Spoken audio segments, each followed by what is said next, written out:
Good morning, good afternoon, good evening, wherever you're joining us from. Welcome to this Innovation Forum webinar. I'm Ian Welsh, and I'll be your host for the next hour or so. We're producing this webinar in association with Earth Day. We're going to be talking about ESG through the supply chain and incentives that work on the ground. In order to hit targets on sustainability issues on around issues such as emissions, waste and ethical working conditions, companies must work with their suppliers to implement change. Asking suppliers to shift behaviour and protocols can be challenging, and incentives are often needed. And that's what we'll be discussing for the next hour or so, focusing in particular on Asia.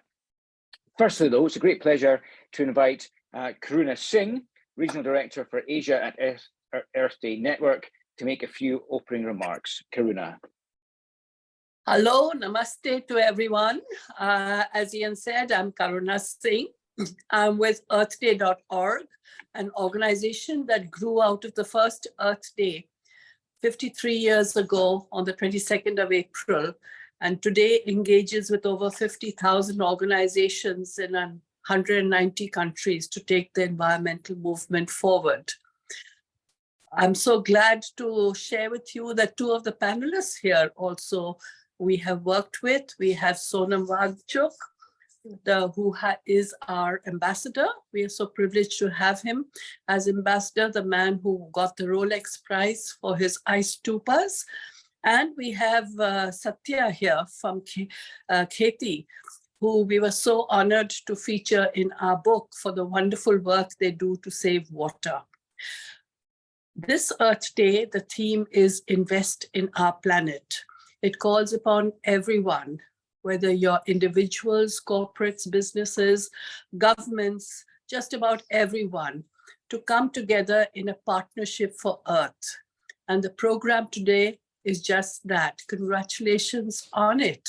And I'm sure the deliberations will be very fruitful in getting others also to invest in our planet. Thank you very much for having me here. Thank you very much indeed for your comments. And I wish you a very happy Earth Day. Okay, we do have a fabulous panel to help frame our discussions today. I'm delighted to be joined by Kate Larson, an old friend, who's Director for ESG, Human Rights and Sustainability, Supply Chains Advisory at Supply ES Change. We have Satya Mokhapati, who's co-founder and president of Greenhouse Innovator KT, and Saif Khan, Technical Director at Footprints. Sadly, Dr. Sonam Wangchuk is unable to join us just to events beyond our control. So apologies from him. I'll turn to our panel shortly, but we do want to hear from all of you on the line. Please be thinking about points and questions that you'd like me to put to our panel and write them into the Q&A box, which is in front of you. You can, of course, like other participants' questions, and the more likes a question gets, the greater the chances that I will put it to our panel. Okay, welcome to the panel. Welcome, particularly Kate. Perhaps you can kick us off. You've spent significant chunks of your career working with companies in Asia.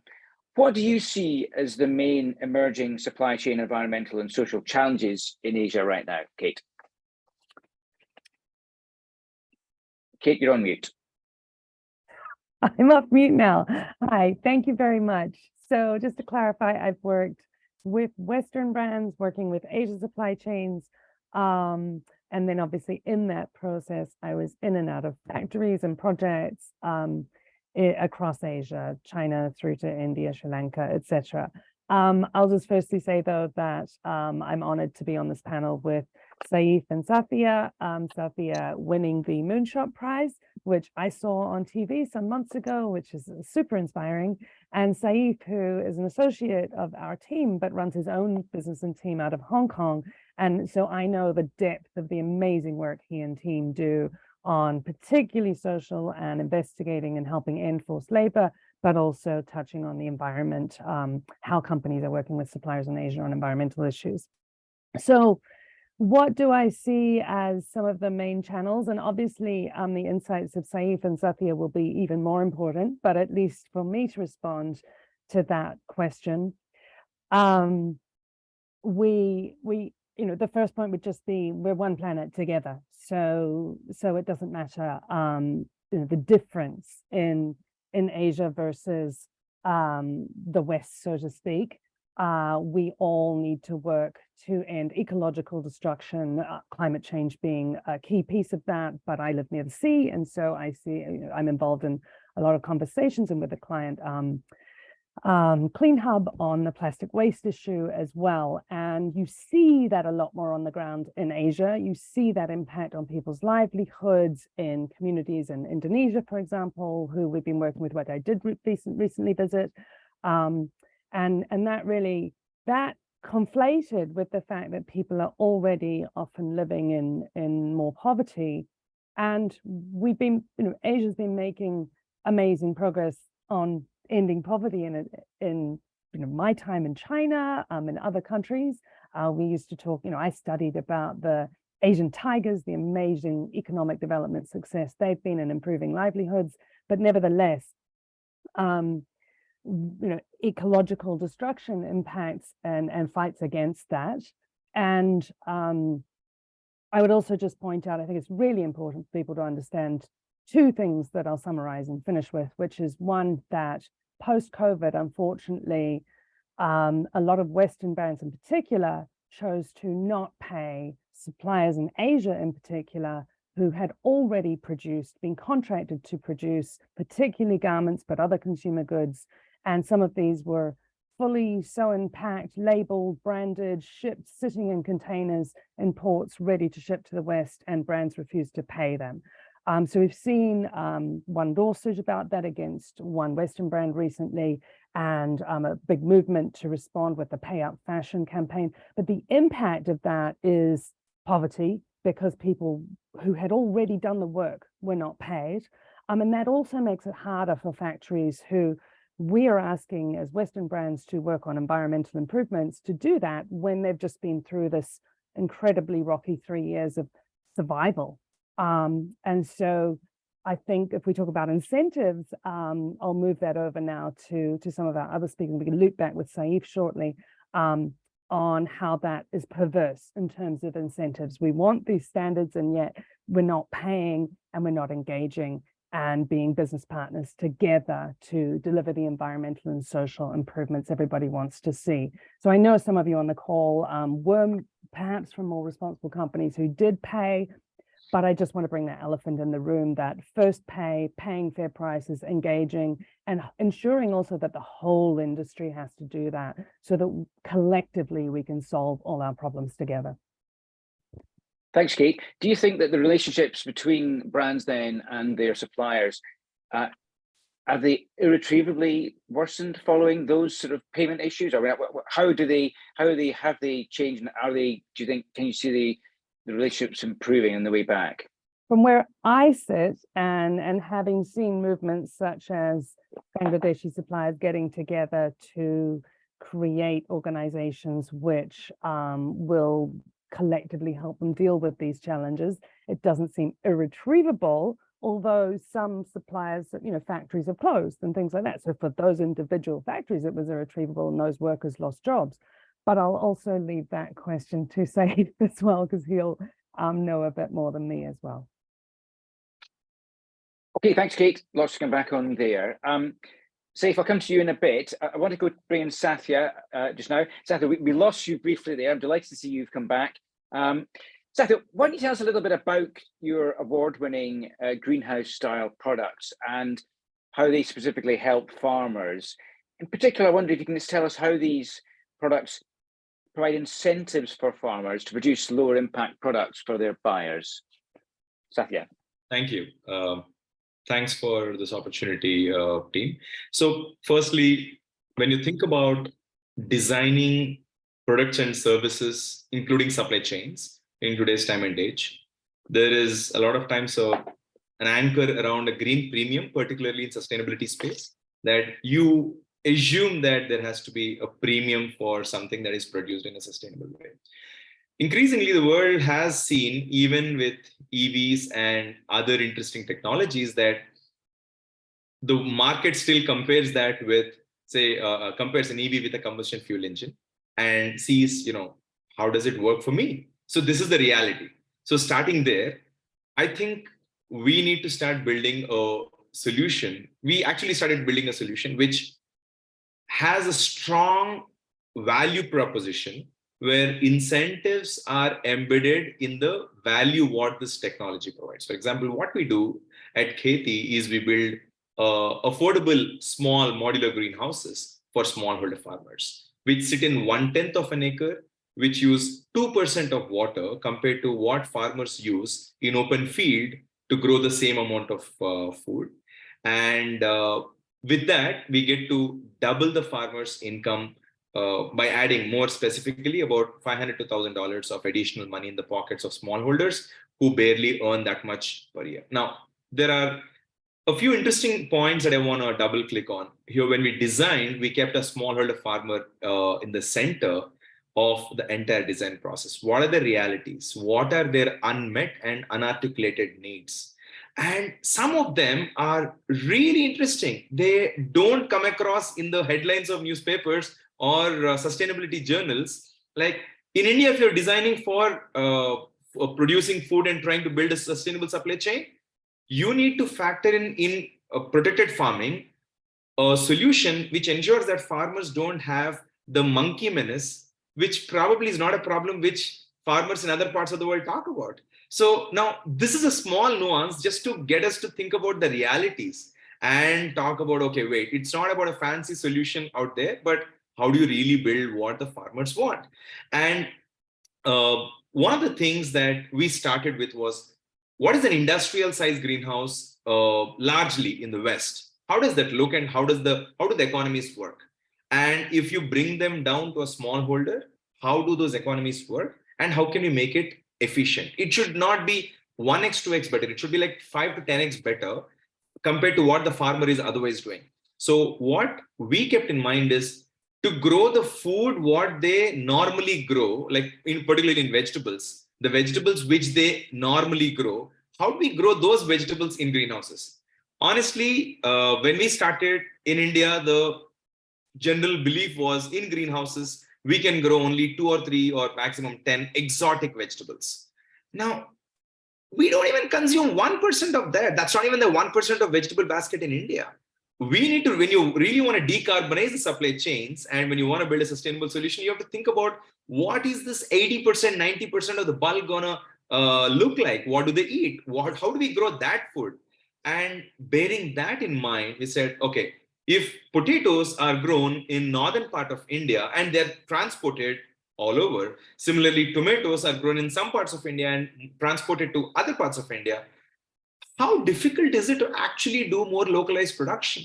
So when we asked this question and when we said, okay, what are the minimal things? Bear in mind, we're talking about smallholders who have very little disposable income to invest into assets like this. So we realized that with small solutions, small interventions, we were able to actually make that happen. Today, we grow more than 20 varieties of mass consumption vegetables in our protected farming technologies. And this easily, if you just bring it to a supply chain context, 70 to 80% over time, right? Not today, but over time, if this solution scales, we should be able to minimize the transportation of vegetables. Similarly, when we started this technology, the shared understanding in the industry was you have to get material, you have to import the material from Israel. And we did that too for a few years. And then learning from that, we said, okay, what does it take to actually produce this in India? And fast forward today, most of what we produce, most of our technology is made in India, delivered to farmers in India. The farmers grow vegetables. And again, an interesting point to understand the supply chain incentivization, which is the theme of today's conversation. Initially, when we started a solution, farmers were really dependent on us for market linkages because those vegetables, which are exotics, had to go to cities and some of them exported for them to make money. But today, the farmers barely subscribe for market linkages because most of those vegetables actually can be produced and even sold in the local market. So maybe in the small towns or small, tier 2 cities in the close to the villages. So this kind of technology, if you keep in mind, these fundamentals of business and the realities of smallholder farmers, or I'll say the realities of last mile user, we will actually make a fundamental change in the way we design solutions and deploy solutions. This takes, again, we as humans, we have this pathway bias. Once we choose a path, we then go create networks around that path for that path to work. I mean, a famous example is the 1905, when the world chose internal combustion fuel engines, when we actually could have chosen electric back then. When this looked more lucrative, then we built a whole ecosystem around that. Drilling industry kind of got kept thriving, and we know so much about that. But today, when you are talking about decarbonizing supply chains, we cannot just take an incremental approach and say, okay, we will do 5%, 10%. We need to step back and really look at what does it take for us to dramatically reimagine the way today we run our supply chains. How can we not cut the emissions 5%, 10%? What are the significant investments we should make into our supply chain? To, again, investment does not necessarily mean we're losing money, right? So how do we really play it smart to create products and services which add value to the last mile, our consumer, and also are gentle on the planet? Thanks very much, Satya. Could you just unpack a little bit for us the relationship you had with the farmers? I'm intrigued on the change you mentioned, whereby when you started working with smallholders and you were creating and building for them these small scale greenhouses. In fact they had no access to market. You had to develop for them a pathway to market, but you and then move from that to now they are able to find their own access to market. What does that journey look like for the farmer, and how long is the process of that transformation? So we took, again, one way to do that is a behavior change, which is harder. The other way to do that is by making the alternative more lucrative and irresistible. So what we chose is a business model approach to that, where our crop portfolio did not have so many locally grown and locally consumed vegetables. Today, when the crop portfolio has locally grown and locally consumed vegetables, suddenly the farmers see that value in not opting for market linkage, but they actually doing those market linkages themselves. So it's a product innovation in one sense. It's a crop protocol innovation in one sense, which helped the farmers and us in reducing the amount of transportation which these vegetables would have otherwise gone through.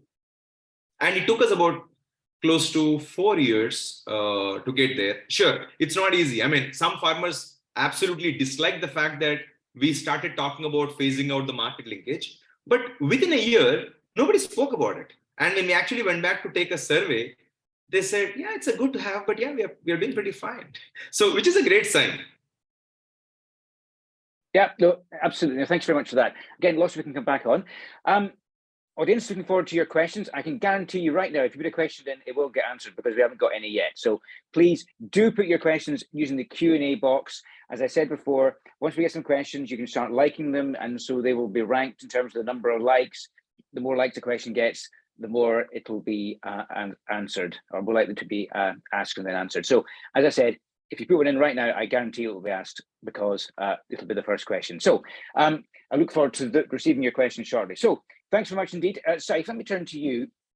I know you work with companies on social issues and environmental issues, but I'm keen to think a bit about some of the social issues now, and particularly around social incentives. What have you seen working well in factories to ensure workers are properly treated? When we talked before, you mentioned the importance of getting the right data. So perhaps you can touch on that as well. Sure. Yeah, I think, it's this, we have had some sort of very good points raised by Kate and Satya. And I think there is a room that I can connect these two. Like, Kate mentioned about some of the companies, during the COVID times, they decided not to take some of the products that were already made in the factories in Asia. For obvious reason. I think, if you think about it, probably their businesses were down, and then the sales forecasts were down and everything else. And then we also talked about, Satya touched on the point that, more near sharing practices, right? Like, companies increasingly showing, more appetite for sort of sourcing from nearby countries. So these two has a little correlation in the sense that in one hand, we are moving towards near sharing, but at the same time, whether the companies have enough, a close relationship with the factories that they have been working for many years, right? So, for example, a buyer has been sourcing product from Vietnam or China or Bangladesh and India for last 30 years, and then all of a sudden they are now talking about moving near shore and then cutting down the relationship. Now, these, if it happens abruptly, this can actually have a lot of impact on the lives of people that have been living off the, the supply chain work in these countries. So I think it's important to sort of draw a balance when the buyers actually are making these decisions that, businesses, unfortunately, in the supply chain has been very transactional, and that has had some impacts on the workers' life, meaning that the suppliers and the buyers haven't been able to build a long-lasting relationship in many places. It's more like one PO to another PO that many factories have to live on. Sometimes we also see facts that a factory is unable to pay their worker if they do not receive the payment from their supplier, from their buyers on time. And also another thing that we often hear from factories that we work with, they say that some of our buyers have a payment timeline of 180 days or not even more than that. And some of the buyers actually increase that timeline during the times of COVID when the businesses are down. Even now, when the economy is down, we are still seeing some of the cases where some of the buyers have increased the timeline for payment for some of their suppliers. That also has impact on the factories and the workers, because we're talking about very small scale factories that often rely on payment from from their buyers and use that money to pay the workers. So these are some of the interesting things that we're seeing right now in supply chain for last 3 years. And I'm afraid I cannot say that things are improving even post-COVID, now that we are slightly above those turmoil times. Things are not really looking bright. But having said that, what incentive, like more to your question, what incentive really works? I think some of the buyers have a little more better purchasing practices where they reward suppliers that behave sort of meets the targets and are more socially responsible and are having better practices, best practices around labor management and environmental health and safety. These actually is a better way to do businesses that we have seen and heard from the factories, that if they feel rewarded for good practices, they tend to jump on it. Whereas there are another kind of purchasing practices where the buyers just expect the suppliers to do the right thing, and then they don't think that reward is necessary, because if this factory is not offering a better price, they would move to the other factory, right? So it's extremely price sensitive for some of the product lines actually, and that has a lot of impact on how sometimes factories behave, because by behave I mean going for better practices. They try to understand whether there are enough incentives for them to improve beyond the minimums. Now we understand that the minimum is there by law. I mean, talking about minimum wage, minimum environmental compliance that they need to meet, but we haven't seen in our world enough incentives from a large set of buyers which will push the factories beyond the minimums. So I hope that we can move towards a more reward-based approach where the suppliers get rewarded for doing the right things, and buyers just don't take it for sure that it's just every factory is supposed to do the right things, and then there is no need for any rewards. So obviously, the worker hardships are there in the supply chain right now. We are seeing quite a few increase of short-term workers, temporary workers, because of the pinch that the suppliers are facing and their buyers are facing because of economic downturn. So, obviously, the short-term workers and then contract workers are much more vulnerable to, exploitation. Because there are different layers of exploitation possibilities by their direct employers, by the contracting agent, or the place where they work. Also, it comes with, often in many countries, it comes with the fact that these workers will not have legal rights to participate in the existing union of the factory, or they do not even have the right to form another union if they want to, or join another union. So in terms of freedom of association, this is also a risk. Again, some countries have changed their laws recently in places like in Indonesia. They have made it more possible for factories to hire indirect workers, higher percentage of indirect workers. In India, for example, it's already a big thing that in the law allows for factories to have contract workers. And we often see that these are actually playing negatively in the supply chain when it comes to worker well-being, workers not getting full month's wages because the employers just fluctuates the manpower need day to day, week to week. So we really hearing a lot of workers getting to us during interviews, during phone conversations, that they are actually feeling the financial pinch, where the expectation is for a monthly minimum wage, but their principal employers are just ensuring that they are getting paid the minimum for the day, and they're not getting enough days of work in the month. So yeah, I think these are some of the points that I wanted to touch on. And yeah, I guess a lot of it would need detailed discussion to really elaborate and correlate with some of the other points. But yeah, let's continue with hearing from the others, and then I'm happy to share my thoughts and context on any of these issues. Thank you. Thanks very much. I'm interested in hearing a little bit more about your comments around the reward-based approach for relationships between suppliers and buyers, and also the fact that you indicate that there's sometimes a bit of over assumption that everything is being done correctly.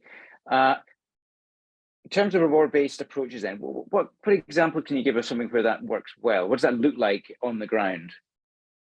Yeah, I mean, probably we can think of two suppliers. For example, there is minimum wage, right? And then there is environmental factors. For example, a factory in China, in Guangdong province, would be required to install air treatment plant. Same factory in Vietnam, who is producing the same product, may not have that requirement by law. Now, the buyers in both places, if it is the same buyer, they would expect the factories to follow the minimum in both places, right? So they would expect the China factory in Guangdong province to install the air treatment plant, but there will be no expectation from the same kind of product manufacturer in Vietnam. So in that example, actually the supplier in Vietnam can actually have higher profit margin compared to a factory in China that I gave example of. On the flip side, if you think of the wage payment timeline, in China, it is possible that a supplier is paying the January wages towards the end of February. By law, it is fine. Whereas in Vietnam, a supplier would be required to settle the wages of January within the first 7 days of February. So there is a little more wiggle room for the supplier in China. So if the buyer is not taking into consideration all these nuances in different countries and expecting both factories in two different places to act similarly and just follow the minimum, that is sometimes sort of sends the wrong message to the supplier, because obviously these suppliers are interconnected. They know what is happening in other country, and they know how the other countries in a similar factory is managing things. And if they're offered the same kind of price by their buyer, they sometimes feel hard done by. And also the fact that buyers do not necessarily pay higher or give more orders to a factory who is doing better. It is not built into many buyers' ethical sourcing practices. They just follow the price and then go by that instead of looking into the other social environmental factors that can also be taken into consideration when placing orders. To your other point, I think it's also worth noting that sometimes, obviously, some of the factories face a little pressure from their buyers to show continuous improvement, maybe cut down on energy consumption or cut down on greenhouse emission. But then in effect, oftentimes there is no direct correlation between these improvements and the price or quantity of order that they receive from the buyers. So in a sense, this is not an incentive that has worked well for the buyers that doesn't take into consideration. But then there are buyers as well. So I think more to a question, if you ask what really works, I would say that buyers who has that purchasing practice of rewarding suppliers that does the right thing beyond minimum, gets higher product quantity or more assurance of work throughout the year or better price, they really feel motivated to do the right things and improve the situation beyond the minimums. Okay, that's great. Thanks very much indeed. And we have a question. Thanks very much indeed. We will come to that in a sec. I just want to bring Kate back in. Kate, perhaps you could just reflect on what you've heard from the other panelists. And are there any other issues you think we should raise at this stage on developing incentives that can work well? Kate. Yeah, thank you. So the flip side of what Saif is saying, it's brilliant what he's described, which is the on the ground, how it feels for suppliers, be they in Asia or anywhere, be they in Leicester or wherever. But if we're having standards that are asking for environmental and social improvements to reduce emissions and ensure decent work and decent labor standards, etc. The flip side, if we took that Vietnam-China example, would be to have a balanced scorecard on the buyer side. So we're placing an order for sweaters. There are 3 or 4 or 5 or 6 factories who could make those sweaters. And at the moment, many companies still merely assess and choose which supplier will get that order or that business with price, as Saif was saying, quality, maybe shipping time or innovation, and they're not factoring in environmental and social performance. And I've worked with companies who did factor that in as 25%, and maybe it should be more. Because if you say as a company that you are aiming to have a more environmentally friendly supply chain, then this is what you need to be doing. Your money talks, as Saif was saying.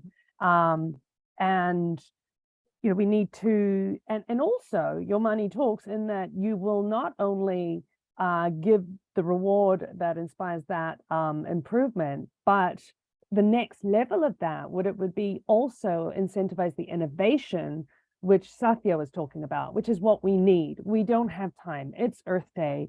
We're facing climate crisis, and we need to shift away from just placing orders left, right, and center with whoever was cheapest to placing orders with who is meeting standards and then who is innovating above that. And so on the who is meeting standards, I think you were alluding to this a little bit, Ian.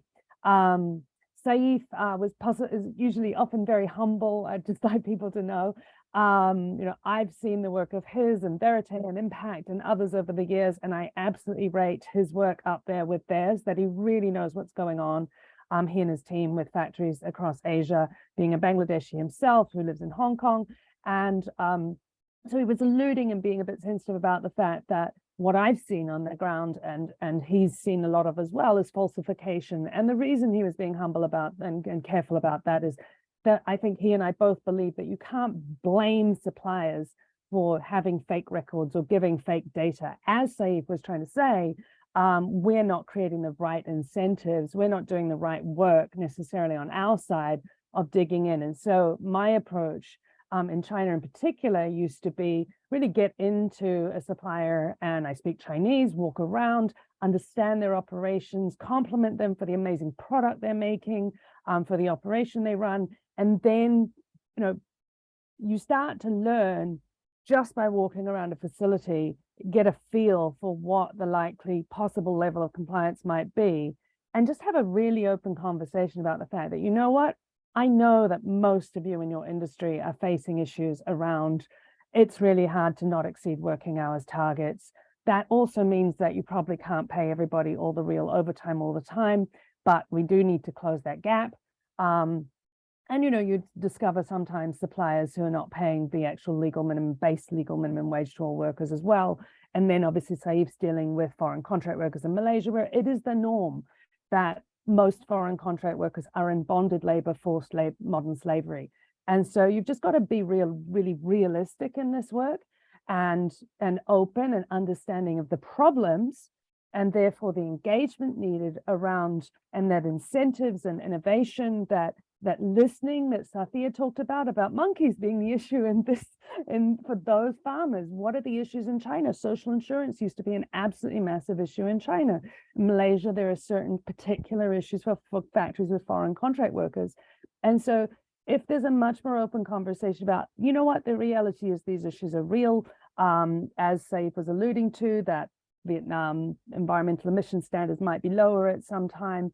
You've really got to know that. And that's an argument for sourcing from less countries, perhaps, as a company. I've done that as a company where we decided, you know, we would love to support the people of Pakistan with orders, but we just cannot handle our scope being so wide and trying to cover so many countries, and really understand what are the important issues, towards then getting the trust, the openness, the transparency we always talk about from suppliers, so we know the truth.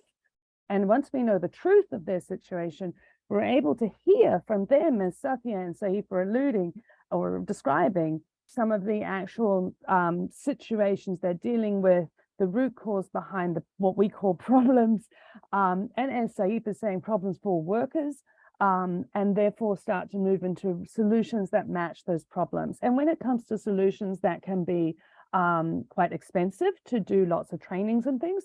So I'm always promoting, you know, my experience and Saif, I think as well, is that collaboration is the way to then share costs across many buyers and other players in the industry. So ILO Better Work Program, Sustainable Apparel Coalition, you know, Fair Food Program. There's multiple different initiatives out there. The Hong Kong, I'll just call this one out for Earth Day, Hong Kong Productivity Council's Cleaner Production Program that we didn't have to pay for. We were able to introduce to suppliers in South China to learn how to understand their air and water emissions and how they could reduce those, and then put in place a plan. And we were trying to recognize their effort in our buying practices as well. So that's some of the incentives that I see, that where it's not just the incentive, it's are you going to help, are you going to reward, and are you going to listen to the truth, and are you going to help your suppliers to get access to these ways to actually do the things we're all fortunately excited, as you can hear from me, to actually cause, which is those improvements. Thanks, Kate. As ever, your enthusiasm is infectious. Thank you very much indeed. Thanks also to our questions. A few questions beginning to come in. Let's turn to the first one now. A really interesting question around knowledge gaps. I'm going to extend this a little bit beyond just simply suppliers and to bring in farmers with Satya. So a question asking about where are the knowledge gaps when you're discussing about moving to more sustainable processes and approaches. So Satya, what were the knowledge gaps that you had to overcome when you were engaging with the farmers who are taking advantage of your product, your greenhouses?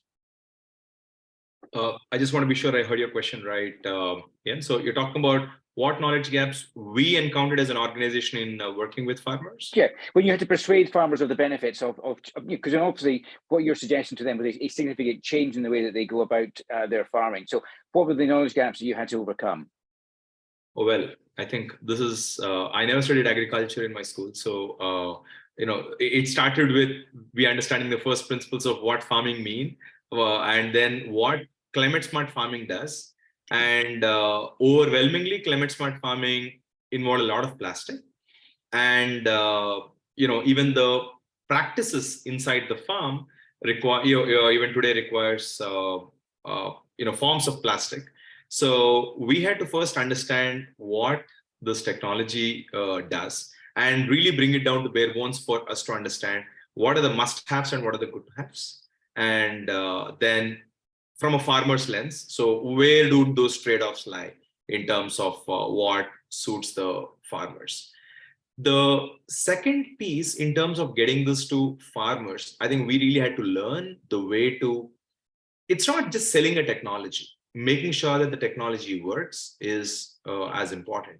So for that, we had to learn, again, that's where I think we learned a lot about the behavior change and the right framework to get the farmers to do the right things. So what are the few levers we need to tap into so that the farmers actually get to do the right practices, using less water, using less pesticides, using timely, when you actually address these problems on a timely basis, then the need for any synthetic pesticides will drop dramatically. So how do we first learn that? And then how do we package them in a way that is easy for farmers to consume? While you didn't ask that, actually, I want to add one more point here. In this process, whenever we question, okay, so we are using this practice, how sensible is it? One of the more recent conversations that I had was with a supplier of something called a mulching sheet. It is a small, thin sheet of plastic used at the, I would say on the soil at the root bed, where it prevents weeds from growing. And those plastics often, even today, most of the plastics used in most parts of the world are not biodegradable. And we had to first learn about what that process is for making those sheets and learn what are the alternative materials available in conversation with the suppliers. And long story short, we could persuade one of the suppliers to actually come up with a biodegradable mulching sheet. Maybe in about less than a year, I think we will have that, we'll have success in getting that product out. So that's, we learn and also kind of we collaborate and make sure that, that knowledge gets passed on to the suppliers for them to make their products smarter and more climate resilient. And it just took one piece of communication, even with the suppliers that we worked with in the past, to get them to do this. I said, look, if you really want to be in business in long term, the world is caring more and more about this. And if you want to be in business for just next 5 years, don't care about any of this. But if you really want to be in business for long term, you have to start paying attention to this. Otherwise, it's almost like a tip. Sensitizing them that there is a tipping point even for businesses that, if you don't start acting, you will be left behind. And they get it, because more than making money, the fear of losing money is what is going to get businesses to act. So that's a human behavior that we have more loss aversion. Great point. So thanks very much indeed. Saif, do you want to jump in there? What are the knowledge gaps that you see? What are the kind of the challenges around knowledge gaps that need to be addressed to really drive the change? Yeah, probably let me just talk about from the supplier perspective. So yeah, I think obviously if we're talking about a law in Germany, how it impacts a factory in Vietnam or Bangladesh, there is definitely a gap in such knowledge. But then if we're talking about paying their workers properly, paying the right kind of overtime rate, I tend to think that there's no knowledge gap in those areas. But then, so it really depends on issue to issue, right? Environmental factors, yes, I do see that many suppliers lack knowledge on better environmental practices and how to bridge this gap. There are actually quite a few trainings, sort of out there. Access to trainings are there for suppliers. and that they can access to, and then improve their team. But it all comes down to, Ian, I think, as I sort of touched upon in the beginning, that the relationship dynamics between the buyers and suppliers is so fragile that it almost disincentivizes suppliers to even invest in knowledge sometimes. I like the point that Satya mentioned, that if you are in the business for short term, don't care about this. Often enough, unfortunately, this is the kind of mindset that we see among suppliers. They think that, yeah, this is just, we are doing something because our buyers have asked for it. So it's more like a trading mentality than an entrepreneurial mentality. So I think because of the way things are done so far in supply chain, short orders, one-time order, and then no more assurance after that, that has a little incentive for suppliers to invest in knowledges. But in terms of access to knowledge, I think there are always works, wonderful training materials, training options are out there from development organizations and some of the organizations that Kate has mentioned. Even we do offer training for suppliers on things like how to control your work hour, how to connect the dots between productivity and working hours, and how to things like install a better grievance handling mechanism in your factory. So we do offer these trainings, but then if we were to offer it to factories directly, thinking them as our potential customer, I think there is very less chance that we will get a customer. Often enough, most of our customers are our factories, but they are a customer because we are being pushed by the buyer to access our training. Meaning the buyer would tell the supplier, "Please go for this training," and then the supplier thinks that this is something they need to do to make the buyer happy, and then they do it. But as I said, if we were just going directly to the factories, we would not have a lot of success in terms of securing a client. Thanks very much indeed. Kate, I wonder if you want to perhaps comment on the point that was just raised just now about, suppliers often have to operate on a kind of short-term basis because that's what their buyers have asked for. Isn't the point here that we need to incentivize buyers to be asking for better behavior rather than simply cut the price and deliver this quicker? Yeah, absolutely. And firstly, I'd just say, I work with many industries, so I've also had in recent years clients who are pharmaceuticals or food or all sorts of other things. And you also see the opposite, which is that, oh, but we've worked with the supplier so long, they must be fine, we can't touch them. We shouldn't look at them, oh, we trust them, we know them. But nobody's ever actually assessed what the labor conditions are or the environmental conditions are. We'll take their declaration on paper and we'll believe it. And therefore we don't have a fair comparison going on. So yes, there's somewhere in the middle, which more mature companies are already doing and have done for a long time, which is that, yes, we have a close and positive and long-term relationship with as many suppliers as possible. And we also monitor them closely. And because that can be expensive, the more suppliers you have, we do that through industry initiatives mapped to certain hotspots, countries, types of sectors, etc.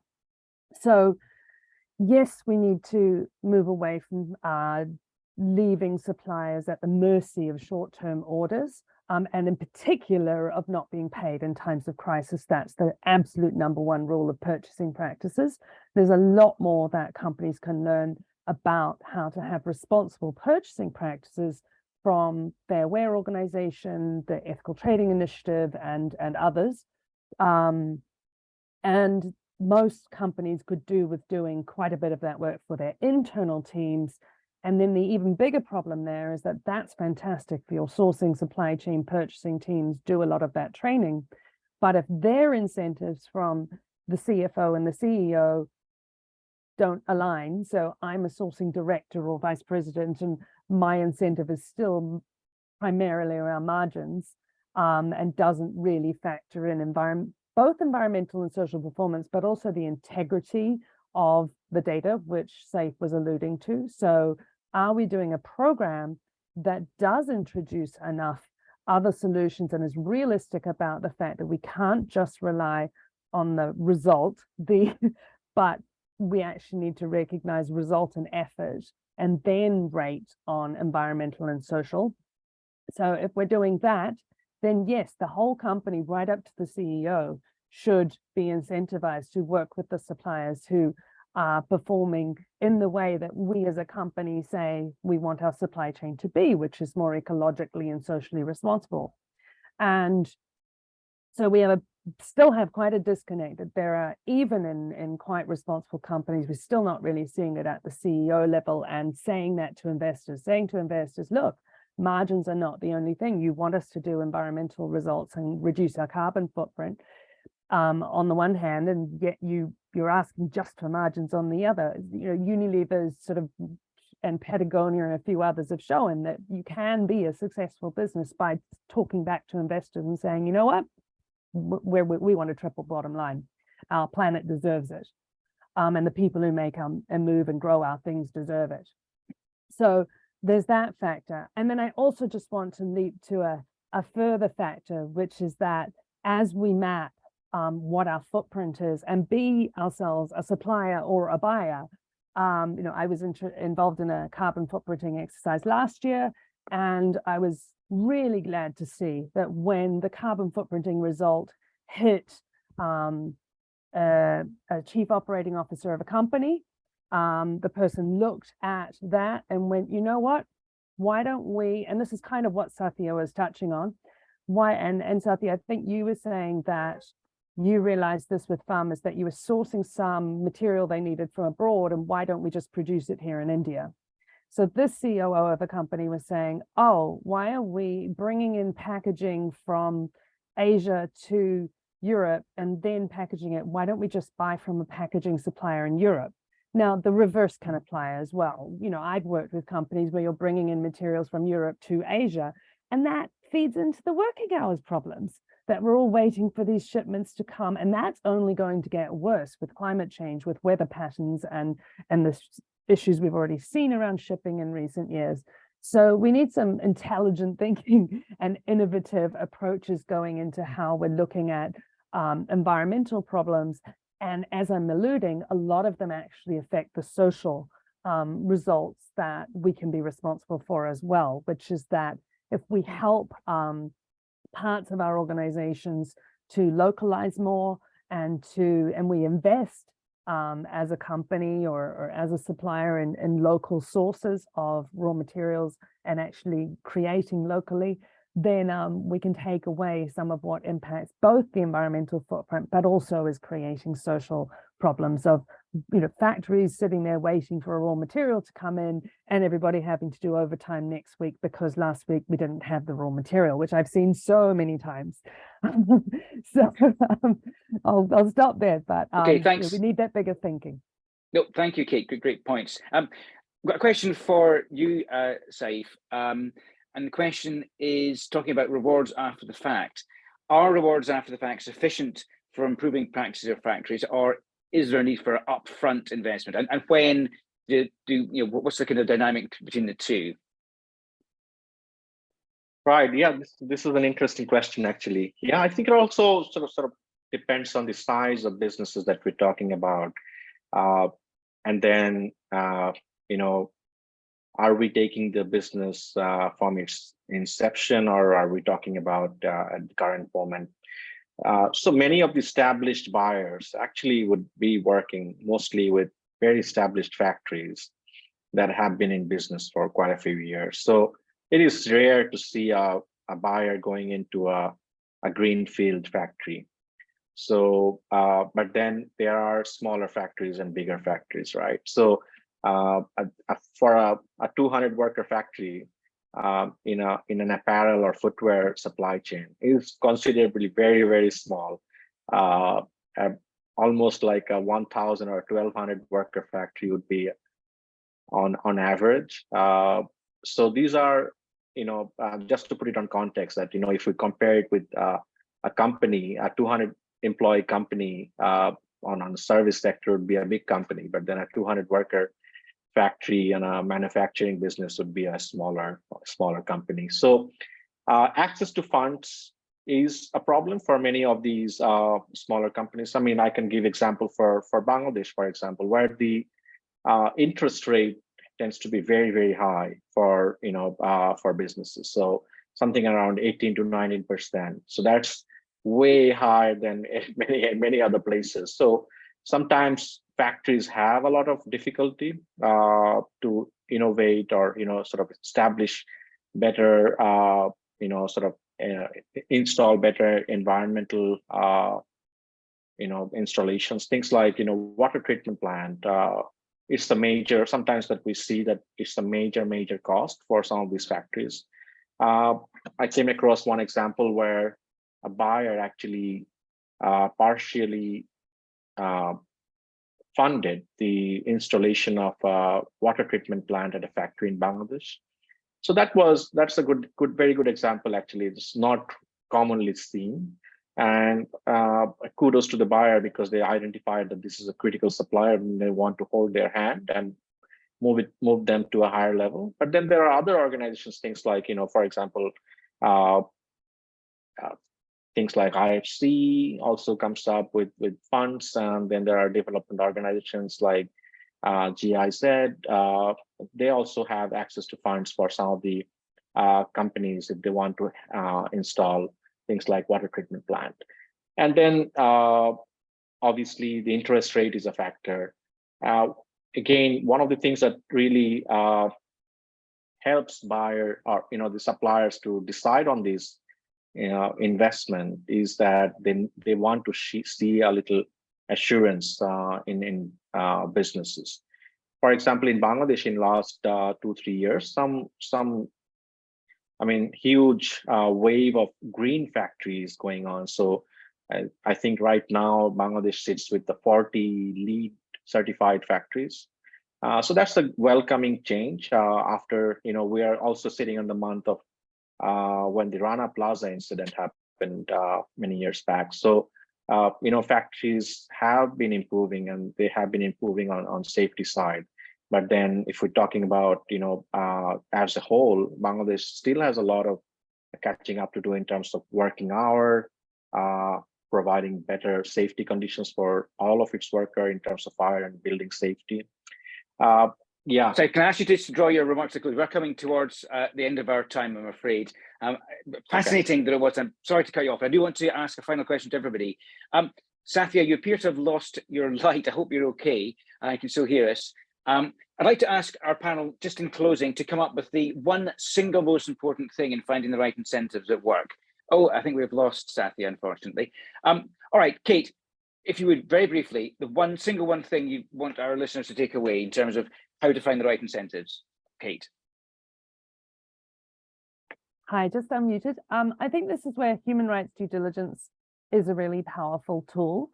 So my single most important way to get your incentives right is to understand what's happening on the ground. And the link to human rights due diligence is that you're mapping your risk and you're trying to really understand what's going on in those countries that we're sourcing from or that we're operating in, and what are the realities. So I touched on, social insurance in China, or foreign contract workers in Malaysia, or whatever is the biggest issues in those countries. Really get to know it rather than just sitting at a desk and placing orders. Thanks, that's great. Thanks very much indeed, Kate. Saif, for you, single one most important thing, and very briefly, as we're now out of time. Sure. Yeah, I think I'll carry on with my theme so far today. So I would really love that buyers establish a more long-term relationship with factories that they work with.